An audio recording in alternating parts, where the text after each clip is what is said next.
Hello मेरे प्यारे दोस्तों, कैसे हो आप सभी। आशा करती हूँ आप सभी बहुत अच्छे होंगे। तो आज हम टॉपिक करने जा रहे हैं वाक्यों के भेद। और वाक्यों के भेद वाला जो टॉपिक है वो हर एक कॉम्पिटिशन एग्जाम में पूछा जाता है कि निम्न में से कौन सा वाक्य है, संयुक्त है, मिश्र है, सरल है, या फिर अर्थ की दृष्टि से पूछ लेते हैं विधानवाचक है, या फिर संकेतवाचक है, या फिर इच्छावाचक है, या फिर नकारात्मक है, निषेधात्मक है, या फिर प्रश्नवाचक है, विस्मयादिबोधक है। तो ये जो वाक्यों के भेद है उनको समझना बहुत ही आसान है, क्योंकि हिंदी के वाक्य हम रोज बोलते हैं, हमारी व्यवहारिक भाषा है ये, हम रोज बोलते हैं ऐसे वाक्य। बस आज हमारा काम होगा इसको लेबलिंग करने का।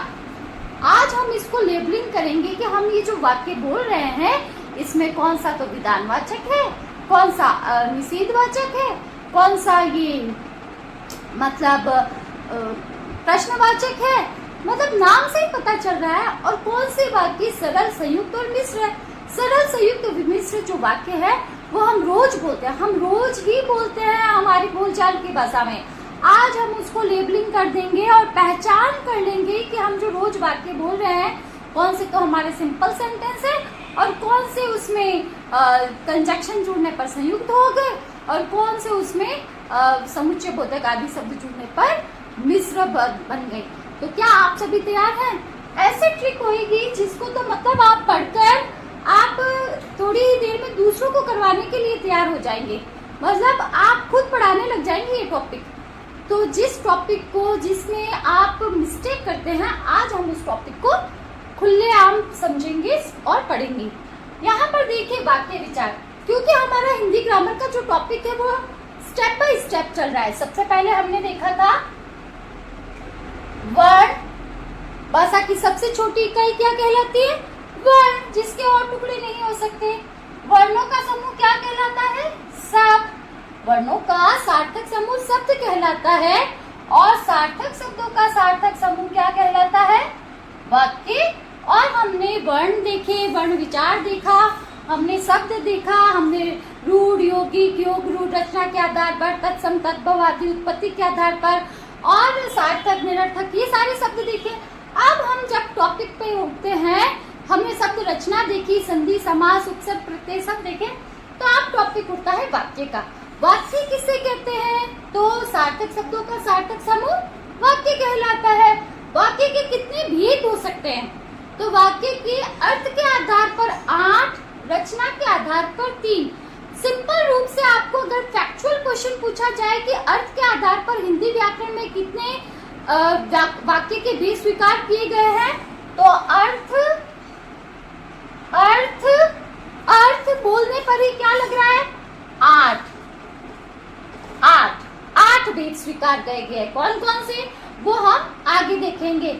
उनको पहचानना बहुत सरल है। जो सरल से वाक्य होंगे वो विधानवाचक, जिसमें कोई नेगेटिव वर्ड आ जाए, नहीं, ना आ जाए, मत आ जाए, वो निषेधवाचक, जिसमें कोई क्वेश्चन पूछ लिया जाए, क्यों, कब, कैसे पूछ लिया जाए, वो प्रश्नवाचक, जिसमें कोई इच्छावाचक हो जाए, आपकी यात्रा मंगलमय हो, आप विजयी होवे, तो वो इच्छावाचक हो गया। उस कोई संकेत हो जाए, संकेतवाचक हो जाते हैं, मतलब यदि तुम पढ़ते तो पास हो जाते, मतलब डिपेंडेंट वाक्य, मतलब संकेतवाचक वाक्य हो गए। और उसमें आ जाएंगे आपके विस्मयादिबोधक वाक्य। तो इस प्रकार से ये जिसमें ओ ये मैंने क्या कर दिया, अरे भारत की टीम जीत गई, इस तरीके के विस्मयादिबोधक साइन वाले आ जाएंगे। वो देखते ही पता चल जाता है 8 भेद। मैंने बातों बातों में आपको 8 भेद बता भी दिए अभी। और देखिए 8 भेद अर्थ के आधार पर। और ये देखो क्या लिखा है? रचना। रचना में कितने शब्द है? 3। रचना में कितने वर्ण है? 3। रचना, तो रचना के आधार पर कितने भेद स्वीकार किए गए हैं? 3। कौन कौन से? सरल, संयुक्त और मिश्र। सरल वाक्य विचारा पढ़ने से ही लग रहा है कि ये क्या है? सरल है। मीन्स इसमें एक ही सब्जेक्ट, एक ही वर्ब होगी। मीन्स इसमें एक ही वाक्य होता है, एक ही क्रिया होती है। और जैसे वह सो गया, राम खाना खाता है, हम पढ़ने जाते हैं, हम विद्यालय पढ़ने जाते हैं, तो एक ही क्रिया होगी कहने का मतलब है। तो वो तो हो गया सरल वाक्य। इसमें कोई दिक्कत आपको? तो सिंपल सेंटेंस दिखेगा जिसमें एक ही क्रिया होगी, वो क्या होएगा? सरल वाक्य। अब चलते हैं संयुक्त वाक्य की ओर। संयुक्त वाक्य, संयुक्त नाम से ही पता चल रहा है क्या, जुड़ा हुआ। मीन्स इसमें एक वाक्य होएगा, एक वाक्य और होएगा, लेकिन जो वाक्य और होएगा वो क्या होएगा, स्वतंत्र होएगा, फ्री होएगा, उसका उस वाक्य से कोई लेना देना नहीं है। मीन्स जैसे हम 3-4 लाइनें एक जैसे बोलते हैं ना, जैसे मैं विद्यालय से आया, मम्मी ने खाना खिलाया, मैंने खाना खाया, मैं सो गया, पिताजी आए, हम बाजार गए, अलग अलग वाक्य हैं। और इन अलग अलग वाक्यों को जैसे मैं घर आया और माताजी ने खाना खिलाया, मैंने खाना खाया और पिताजी आ गए, पिताजी आए और हम बाजार चले गए। और इस प्रकार से इन वाक्यों को क्या किया जाता है, और, या, अथवा, मतलब इन सेंटेंस को पहचानने की ट्रिक है कि इनके बीच में और, या, अथवा, अन्यथा, वरना, किंतु, परंतु ये योजक जुड़े हुए होंगे। जहां पर आपको और, या, अथवा ऐसा शब्द दिख जाए और दो सेंटेंस है और दूसरा सेंटेंस पहले वाले से फ्री है, उस पर कोई डिपेंड नहीं कर रहा है, जैसे उसने खाना खाया और वह सो गया, मतलब खाना खाना अलग क्रिया थी और सोना अलग क्रिया थी, उससे उस क्रिया का कोई लेना देना नहीं है। शाम हुई और गाय लौट आई, और जैसे आंधी आ गई और बरसात हो गई, मतलब ये सारी बातें कहते हैं हम योजक चिन्ह लगा के। जैसे मैं उठा और फिर मैंने ब्रश किया और मैं विद्यालय चली गई, अच्छा, परंतु वहां पर मेरा होमवर्क नहीं था, किंतु, है ना। हम दो वाक्यों को ऐसे जोड़ते जाते हैं, लेकिन पहले वाले वाक्य से उसका कोई लेना देना नहीं है, मतलब वो स्वतंत्र है। जैसे पिताजी आए और हम बाजार गए, दोनों वाक्य अलग अलग, दोनों क्रियाएं अलग अलग है, इससे कोई पहले वाले वाक्य पे कोई डिपेंड नहीं है। जबकि मिश्र वाक्य में पहला वाले वाक्य पे दूसरा वाक्य डिपेंडेंट होएगा। जैसे जैसे ही हम स्टेशन पहुंचे वैसे ही ट्रेन रवाना हो गई, जैसे मुझे वह किताब मिल गई जो खो गई थी, डिपेंड है। दूसरा वाक्य, जो किताब खो गई थी वह मुझे मिल गई, वह किताब मुझे मिल गई जो खो गई थी, मतलब डिपेंडेड है ये, इस पे ये डिपेंड है। जबकि ये अलग अलग सेंटेंस है, ये स्वतंत्र है। दूसरा जो उपवाक्य है इसमें दो या दो से अधिक हो सकता है, और दूसरा वाक्य क्या होगा, मुख्य वाक्य पर आश्रित होएगा। और इसमें जो दो सेंटेंस जुड़े हुए होंगे उसमें ये समुच्चय बोधक होंगे कि, जो, जब, तब, यदि, ऐसे समुच्चय बोधक जुड़े हुए होंगे। तो अब आप सेंटेंस में जहां पर एक क्रिया दिखे, सिंपल सेंटेंस दिखे, भाई हम दौड़ दौड़ कर विद्यालय गए, तो भी वो सिंपल सेंटेंस है, तो वो हुआ सरल वाक्य। और संयुक्त वाक्य क्या हो गया, हम आए, पिताजी आए, हमने खाना खाया, वो चले गए।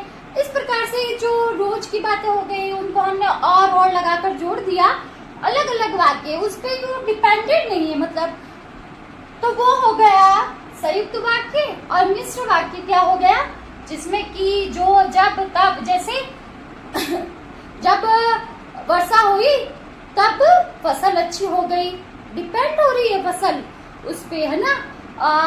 यदि भारतीय टीम गेंदबाजी अच्छी करती तो भारतीय टीम जीत जाती, यदि तो, है ना, यदि तो, है ना, जब, तब, डिपेंडेंट होंगे, एक दूसरे पे आश्रित होंगे। और इसके मैक्सिमम एग्जाम्पल कैसे हो सकते हैं, जो अर्थ के आधार पर संकेतवाचक है ना, यदि तुम पढ़ते तो तुम पास हो जाते, ये भी क्या है, मिश्र वाक्य के एग्जाम्पल हो सकते हैं रचना की दृष्टि से, और अर्थ की दृष्टि से हो जाता है संकेत वाक्य, मतलब एक वाक्य दूसरे वाक्य का संकेत दे रहा है।